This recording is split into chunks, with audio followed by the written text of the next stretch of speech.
ವಾಕ್ಕ್ಷೇತ್ರ. ಈಗ ನೀವು ಕೇಳಿದ್ರೆ ನಿಮ್ಮ ಇಂದ್ರಿಯಗಳ ಆ ಕನೆಕ್ಷನ್, ನಿಮ್ಮ ಮನಸ್ಸಿನ ಕನೆಕ್ಷನ್, ನಿಮ್ಮ ಭಾವನೆಗಳ ಕನೆಕ್ಷನ್, ಅವುಗಳ ಸಂಬಂಧಗಳ ಬೇರುಗಳನ್ನ ಕಟ್ ಮಾಡೋದು ಅಥವಾ ಅವುಗಳೊಂದಿಗೆ ಇರುವ ಸಂಪರ್ಕವನ್ನ ಕಟ್ ಮಾಡೋದು ಬಹಳ ದೊಡ್ಡ ಚಾಲೆಂಜ್. ಇದರಲ್ಲಿ ಸುಮಾರು ಜನ ಮೆಸೇಜ್ ಮಾಡಿದಿರಿ, ಫೋನ್ ಮಾಡಿದಿರಿ, ಅದನ್ನ ಅಭ್ಯಾಸ ಮಾಡ್ತಾ ಇದೀವಿ, ಅದೊಂದು ಚಾಲೆಂಜ್ ಅಂತ ಸುಮಾರು ಜನ ನೀವು ಹೇಳಿದಿರಿ. ಒಂದ್ ದಿನಕ್ಕೆ ಮುಗಿಲಿಲ್ಲ ಫ್ರೆಂಡ್ಸ್. ನಾನು ಪಾಸ್ ಆದೆ, ಸಕ್ಸಸ್ ಆದೆ ಅಂತ ಹೇಳೋದು ಒಂದ್ ದಿನಕ್ಕೆ ಮುಗಿಲಿಲ್ಲ. ಇದು ಎವ್ರಿ ಡೇ ಚಾಲೆಂಜ್. ನಾನು ಇವತ್ತೇನಾದ್ರೂ ಕೇಳ್ತಾ ಇದ್ರೆ ಕೇಳೋದಕ್ಕೆ ನನ್ನ ಆಸಕ್ತಿ ಕನೆಕ್ಷನ್ ಏನು, ಆಸಕ್ತಿಯ ಬೇರುಗಳೇನು, ನಾನು ಏನನ್ನಾದ್ರೂ ನೋಡ್ತಾ ಇದ್ರೆ ಆಸಕ್ತಿಯ ಬೇರುಗಳೇನು, ಅದು ನೋಡಿದ ಮೇಲೆ ನನ್ನೊಳಗೆ ಏನು ಕ್ರಿಯೇಟ್ ಆಗ್ತಾ ಇದೆ, ಕೇಳಿದ ಮೇಲೆ ನನ್ನೊಳಗೆ ಏನು ಕ್ರಿಯೇಟ್ ಆಗ್ತಾ ಇದೆ. ಒಂದು ಯೋಚನೆ ಬಂದ್ಮೇಲೆ ಆ ಯೋಚನೆಯಿಂದ ನನ್ನೊಳಗೆ ಏನು ಕ್ರಿಯೇಟ್ ಆಗ್ತಾ ಇದೆ. ಒಂದ್ ಮಾತು ಮಾತಾಡ್ಬೇಕಾದ್ರೆ ಏನು ಒತ್ತಡ ಇದೆ ಒಳಗೆ, ಯಾವ ಕಾರಣದಿಂದ ಈ ಮಾತು ಬರ್ತಾ ಇದೆ.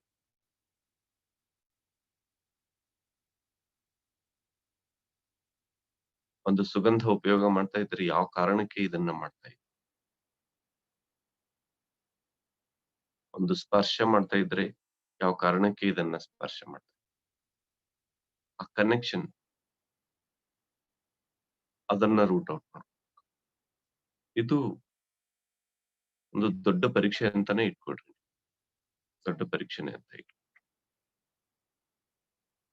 ಅವುಗಳ ಹಿಂದೆ, ಅವುಗಳ ರೂಟ್ ಲೆವೆಲ್ಗೆ ನಾವು ಬರಬೇಕು.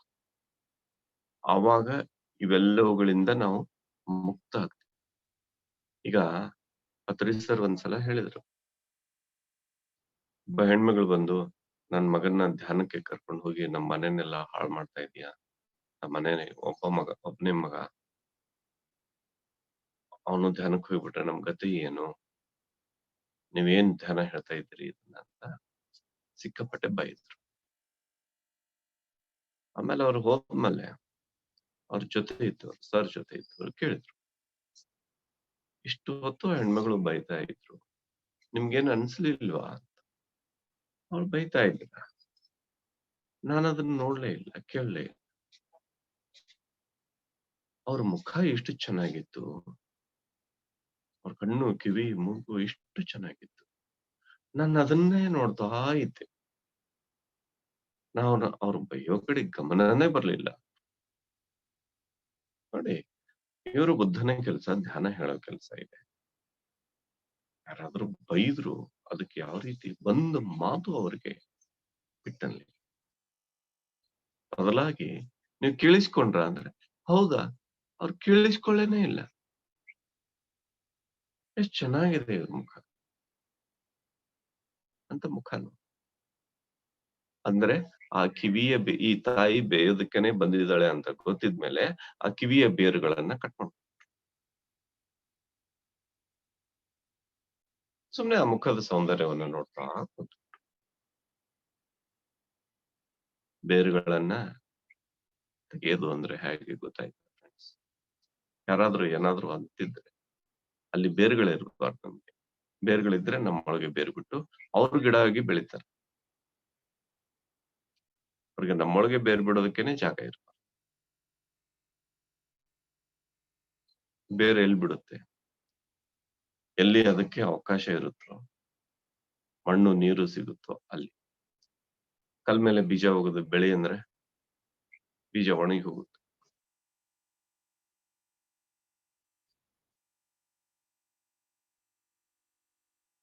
ಆ ರೀತಿ ಬೆಂಕಿ ಒಳಗೆ ಬೀಜ ಹೋಗೋದು, ಬೆಳೆ ಅಂದ್ರೆ ಬೀಜ ಸುಟ್ಟು ಹೋಗುತ್ತೆ, ಬೀಜ ಬೂದಿ ಆಗುತ್ತೆ. ಧ್ಯಾನಾಗ್ನಿ ನಮ್ಮೊಳಗಿದ್ರೆ ಇಂಥ ಯಾವುದೇ ರೀತಿಯ ಬೀಜಗಳು 5 ಇಂದ್ರಿಯಗಳ ಮೂಲಕ ಮತ್ತು ಮನಸ್ಸು ಮತ್ತು ಭಾವ, ಬುದ್ಧಿ, ಭಾವ, ಮನಸ್ಸುಗಳ ಮೂಲಕ ಒಳಗೇನಾದ್ರೂ ಬರ್ತಾ ಇದ್ರೆ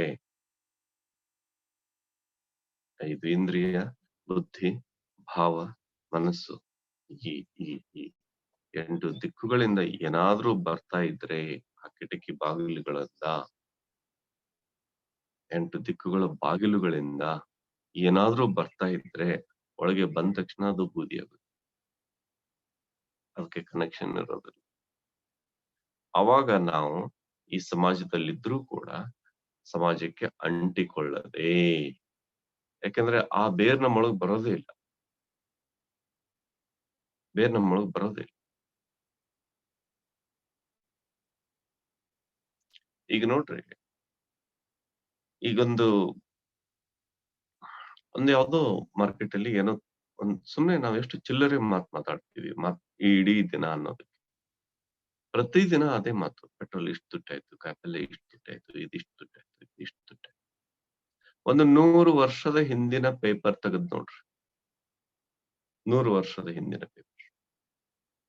ಸುಮ್ನೆ ಅಂದಾಜಿಗೆ 100 ವರ್ಷ ಅಂತ. ಅದಕ್ಕಿಂತ ಜಾಸ್ತಿ ಬೇಕಿದ್ರು ತೆಗೆದ್ ನೋಡ್ರಿ. ಅವಾಗ್ಲೂ ₹1 ಇದ್ದ ವಸ್ತು ₹1.10 ಆದ್ರೆ, ₹1.50 ಆದ್ರೆ ಬೆಲೆ ಗಗನಕ್ಕೆ. ಶ್ರೀ ಸಾಮಾನ್ಯರ ಜೀವನ ದುಸ್ತರ. ಇವೇ ಲೇಖನಗಳು, ಇವೇ ಕಾರ್ಟೂನ್ಗಳು, ಇವೇ ಚಿತ್ರಗಳು. ನಮ್ಗಿದನ್ ಬಿಟ್ರೆ ಮಾತಾಡೋದಕ್ಕೆ ಬೇರೆ ಏನು ಇಲ್ವಾ? 100 ವರ್ಷಗಳಿಂದ. ಒಂದು ವಸ್ತು ತುಟ್ಟಿ ಆಗ್ತಾ ಇದೆ ಅಂದ್ರೆ ಅದಕ್ ತಕ್ಕಂತೆ ಮಿಕ್ಕದ್ದು ತುಟ್ಟಿ ಆಗ್ತಾ ಇದೆ. ಅದು ಕೂಲಿ ಮಾಡುವವರ ಕೂಲಿ ಕೆಲಸ ಆಗಿರ್ಬೋದು, ನೌಕರಿ ಮಾಡುವವರ ನೌಕರಿ ಕೆಲಸ ಆಗಿರ್ಬೋದು, ವ್ಯಾಪಾರ ಮಾಡುವವರ ವ್ಯಾಪಾರ ರೇಟ್ ಆಗಿರ್ಬೋದು. ಮಿಕ್ಕದ್ದು ತುಟ್ಟಿ ಆಗ್ತಾ ಇದೆ. ಎಲ್ಲ ಪ್ರಪೋರ್ಷನಲಿ ಇರುವಾಗ ತುಟ್ಟಿ ಅನ್ನೋದು ಏನ್ ಬಂತು?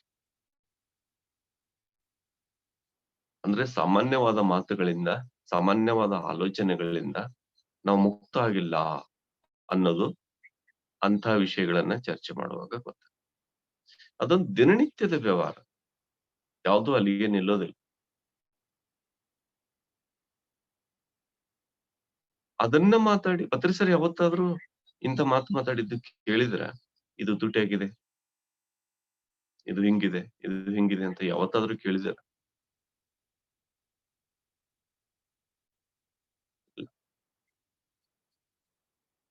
ಮತ್ತೆ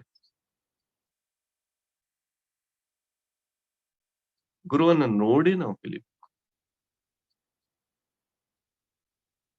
ಗುರು ಭಾರ ಆಗಿರೋದು. ಶಿಷ್ಯ ಅಲ್ಲ. ನಾವು ಲಘು, ಹಗುರ ಆಗಿರೋದು. ಹಗುರ ಯಾಕಿದೀವಿ ಅಂದ್ರೆ ಹಗುರ ಮಾತು ಮಾತಾಡ್ತೀವಿ.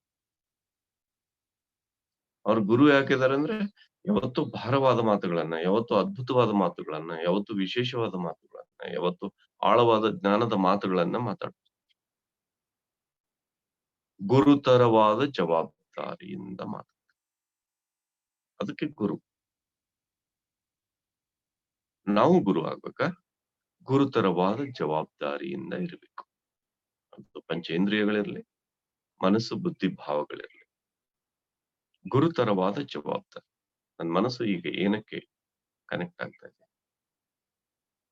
ನನ್ನ ಭಾವನೆಗಳು ಏನ್ ಕಾರಣದಿಂದ ಬಂದಿವೆ? ನನ್ನ ಬುದ್ಧಿಯಲ್ಲಿ ಯಾವ ರೀತಿ ನನ್ನ ಯೋಜನೆಗಳಿವೆ?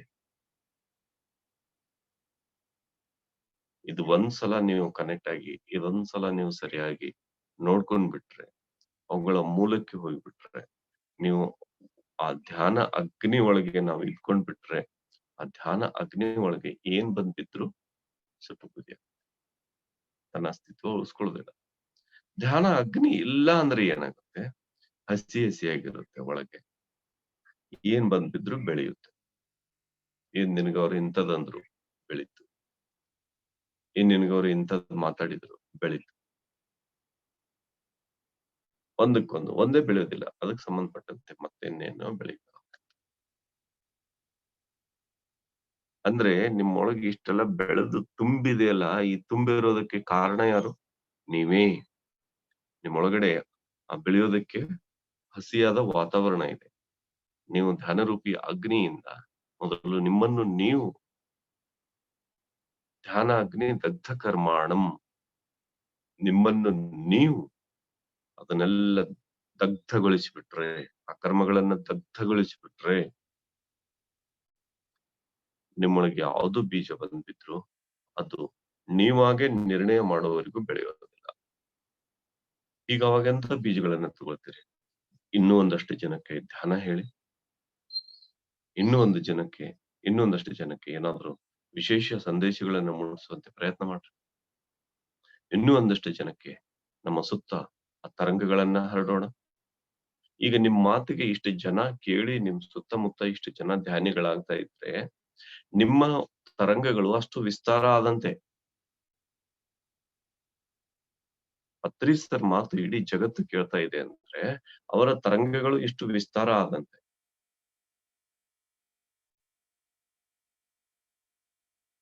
ನೀವು ಧ್ಯಾನ ಹೇಳಿದಿರಿ, ಎಷ್ಟೋ ಜನಕ್ಕೆ ಧ್ಯಾನ ಹೇಳಿದಿರಿ. ಅವರು ಧ್ಯಾನ ಮಾಡ್ತಾ ಇದ್ದಾರೆ ಅಂದ್ರೆ ನಿಮ್ಮ ವಾಕ್ ಕ್ಷೇತ್ರ ಅಷ್ಟು ವಿಸ್ತಾರ ಆದಂತೆ. ಅವ್ರು ಪಾಲನೆ ಮಾಡ್ತಾ ಇದ್ದಾರೆ. ನೆಕ್ಸ್ಟ್ ಡೇ ಬಂದ್ ಕೇಳ್ತಾರೆ, ಆಂಟಿ ನಾನು ಏನ್ ಮಾಡು ಸರ್ ನಾನು ಏನ್ ಮಾಡು?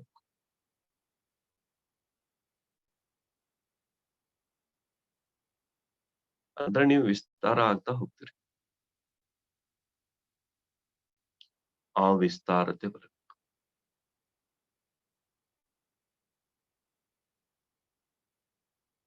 ಆ ವಿಸ್ತಾರ ಬರ್ಬೇಕು ಅಂದ್ರೆ ಮೊದಲು ನಮ್ಮೊಳಗೆ ಸಂಕುಚಿತತೆ ಇರಬಾರ್ದು. ಸಂಕುಚಿತತೆ ಯಾವಾಗ ಬರುತ್ತೆ? ಸಂಕುಚಿತತೆ ಇರಬಾರ್ದು ಅಂತ ದೊಡ್ಡ ದೊಡ್ಡ ಭಾಷಣ ಮಾಡ್ತಾರೆ. ನಾನು ಆ ಅರ್ಥದಲ್ಲಿ ಹೇಳ್ತಾ ಇಲ್ಲ. ಅದು ಪರ್ಸನಾಲಿಟಿ ಡೆವಲಪ್ಮೆಂಟ್. ನೀವು ಸಂಕುಚಿತ ಮನೋಭಾವ ಇರಬಾರ್ದು, ವಿಸ್ತಾರ ಮನೋಭಾವ ಇರಬೇಕು. ಅದೇ ಹೇಳ್ತಾ ಇಲ್ಲ ನಿಮ್ಗೆ. ಆ ಸಂಕುಚಿತತೆಗೆ ಕಾರಣ ನಿಮ್ಮಲ್ಲಿ ಧ್ಯಾನ ಇಲ್ಲದೆ ಇರೋದು, ಹಸಿ ಹಸಿಯಾದ ಒಳಗಡೆ ವಾತಾವರಣ ಇರೋದು, ಬಂದದ್ದಕ್ಕೆ ಬಂದು ಬಿದ್ದ ಬೀಜಗಳು ಬೆಳೆಯೋದು, ಬೆಳೆದದ್ದು ಅದ್ರೊಳಗೆ ನೀವು ಸಿಕ್ಕಾಕೊಳ್ಳೋದು. ಇದು ಸಂಕುಚಿತ.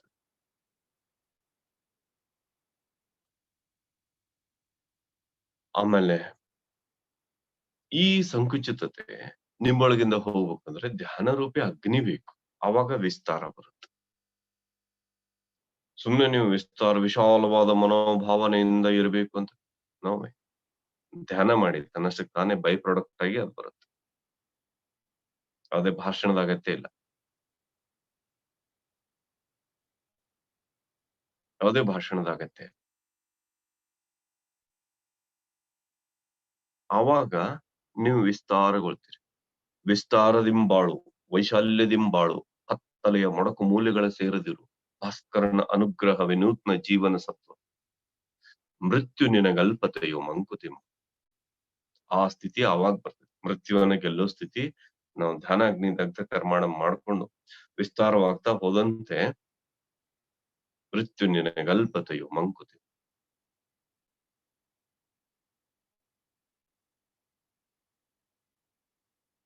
ಫ್ರೆಂಡ್ಸ್, ಆ ಕಾರಣದಿಂದ ಈಗ ಮೊನ್ನೆ ಹೇಳಿದ ಆ ಮಾತಿನ ಬೀಜಗಳಿದೆಯಲ್ಲ, ಒಳಗಡೆ ಬೇರುಗಳನ್ನ ಕನೆಕ್ಷನ್ ಮಾಡ್ಕೊಳ್ಳೋದು, ಆ ಎಲ್ಲಾ ರೀತಿಯ ಬೇರುಗಳಿಂದ, ಎಲ್ಲಾ ರೀತಿಯ ಆಸಕ್ತಿಯಿಂದ ನಮ್ಮನ್ನ ನಾವು ಕಟ್ ಮಾಡ್ಕೊಳ್ಬೇಕು ಅಂದ್ರೆ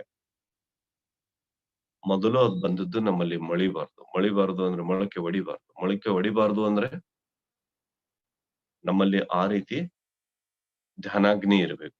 ಧ್ಯಾನಾಗ್ನಿ ಇದ್ದಾಗ ಅಂತ ಅನಾವಶ್ಯಕ ಯಾವುದೇ ಬೀಜಗಳು ನಮ್ಮೊಳಗೆ ಮೊಳಕೆ ಒಡೆಯುತ್ತಿಲ್ಲ. ಅದ್ಭುತವಾದ ಬೀಜಗಳು ಮೊಳಕೆ, ಅಸಾಮಾನ್ಯ ಬೀಜಗಳು ಮೊಳಕೆ. ಮತ್ತೆ ಸರ್ ಇಂಥದೊಂದು ಬುಕ್ ಮಾಡು ಅಂತ ಹೇಳಿದ್ರು, ಅದು ಮೊಳಕೆ ಒಡೆದು ಹೆಮ್ಮರ ಆಯ್ತು. ಬೇರೆ ಯಾರಾದ್ರೂ ಹೇಳಿದ್ರೆ ಅಲ್ಲಿ ಬೀಜನೇ ಬೀಳೋದಿಲ್ಲ. ಯಾಕೆಂದ್ರೆ ಈ ಭೂಮಿ ಎಷ್ಟು ಶ್ರೇಷ್ಠ ಅಂದ್ರೆ ಬೇರೆದವ್ರು ಬಿತ್ತಿದ ಬೀಜಗಳೇ ಇಲ್ಲಿ ಸಮೀಪನೂ ಬರೋದಿಲ್ಲ. ಆ ರೀತಿ ನಿಮ್ಮ ಮನೋಭೂಮಿಕೆ, ನಿಮ್ಮ ಭಾವಭೂಮಿಕೆ, ನಿಮ್ಮ ಬುದ್ಧಿ ಭೂಮಿಕೆ, ನಿಮ್ಮ ಪಂಚೇಂದ್ರಿಯಗಳ ಸಾಮರ್ಥ್ಯ ಆ ರೀತಿ ಆಗ್ಬೇಕು. ಆ ರೀತಿ ಆಗ್ಬೇಕು ಅಂದ್ರೆ ನಿಮ್ಮೊಳಗೆ ಧ್ಯಾನ ಹೆಚ್ಚು ಹೆಚ್ಚು ಹೆಚ್ಚು ಹೆಚ್ಚು ಹೆಚ್ಚು ಹೆಚ್ಚು ಇರಬೇಕು. ಇದು ನೀವು ಹೆಚ್ಚು ಹೆಚ್ಚು ಧ್ಯಾನವನ್ನ ಮಾಡಿದ್ರೆ ಈ ಎಲ್ಲವುಗಳು ಶುದ್ಧವಾಗಿ ಆವಾಗ ನಿಮ್ಮ ವಾಕ್ ಕ್ಷೇತ್ರ ಅದಕ್ಕೊಂದು ಶಕ್ತಿ ಬರುತ್ತೆ.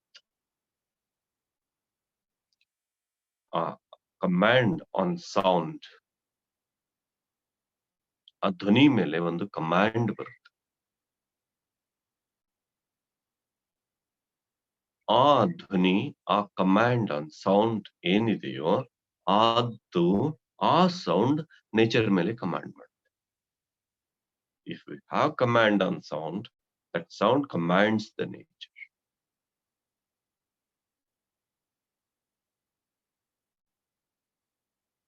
ನಮಗೆ ನಮ್ಮ ಧ್ವನಿಯ ಮೇಲೆ ಕಮಾಂಡ್ ಇರಬೇಕು.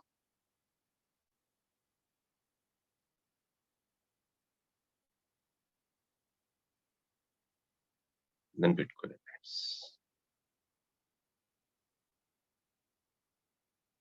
ಓಕೆ, ನಾಳೆ ಮುಂದಿನ ಭಾಗ. Thank you, thank you, thank you. Okay.